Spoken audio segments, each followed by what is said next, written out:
Hello guys, welcome to back my YouTube channel Shri Swami समर्थ।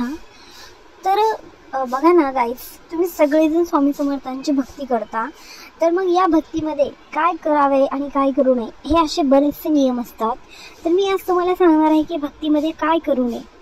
आता बघा ना, भक्ती म्हणजे एखाद्याचे हृदय, मन, विचार, वाणी आणि कर्म शुद्ध करणे। भौतिक जीवनात काही नियमांचे पालन केले पाहिजे जे या शुद्धीकरण प्रक्रियेला आधार देतील। वैराग्य, अनासक्ती आणि इंद्रिय सुखांबद्दल उदासीनता याशिवाय सुद्धा शुद्धीकरण शक्य नाही। कळलं का? तर भक्तांनी पाळावे असे मूलभूत काही नियम इथे सांगितलेले आहेत। मी टाळायच्या गोष्टींची एक संपूर्ण यादी दिलेली आहे। सर्व प्रयत्न एकत्रच असले पाहिजे। भक्तीमध्ये अंतिम शरणागती नियमांचे पालन केल्याशिवाय शक्य नाही। तर आता बरेच लोक प्रश्न विचारतात, जर मी भक्ती करत असलो आणि तरीही खाली नमूद केलेल्या गोष्टी, सवयी यांचा मी प्रतिकार करू शकत नसलो तर काय होईल?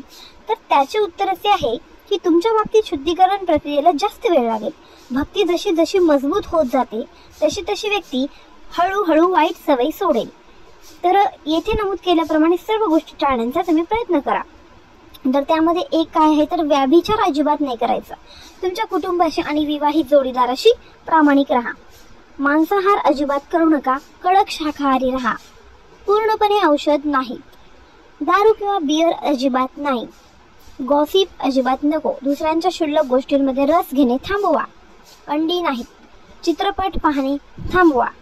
जर तुम्ही थांबू शकत नसाल तर कमी करण्याचा प्रयत्न करा।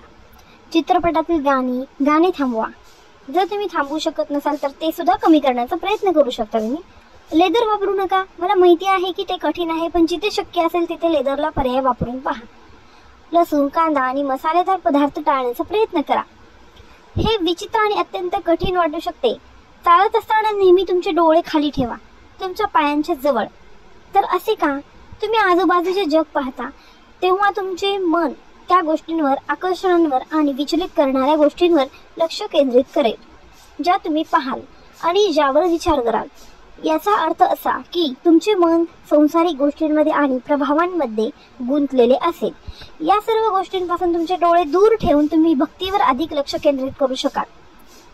माझी सूचना अशी आहे की शक्य तितके प्रयत्न करा आणि सर्वात जास्त महत्त्वाचे म्हणजे खोटे बोलू नका। नेहमी सत्य बोलण्याचा प्रयत्न करा। तुम्ही जर वरील नियमांचे पालन केलात तर देव, स्वामी समर्थ आणि परममुक्तीच्या जवळ जाल। हे एवढे जे नियम आहेत ते जर तुम्ही अत्यंत काटेकोरपणे पाळले तर स्वामी समर्थ तुम्हाला अगदीच प्रसन्न होतील आणि तुम्ही मुक्तीच्या अतिशय जवळ जाल। नक्की उपाय करून पहा। नक्की हे सर्व गोष्टी पाळण्याचा प्रयत्न करा। आमचे व्हिडिओ आवडत असतील तर अशा आणखीन बऱ्याचशा माहितींसाठी चॅनलला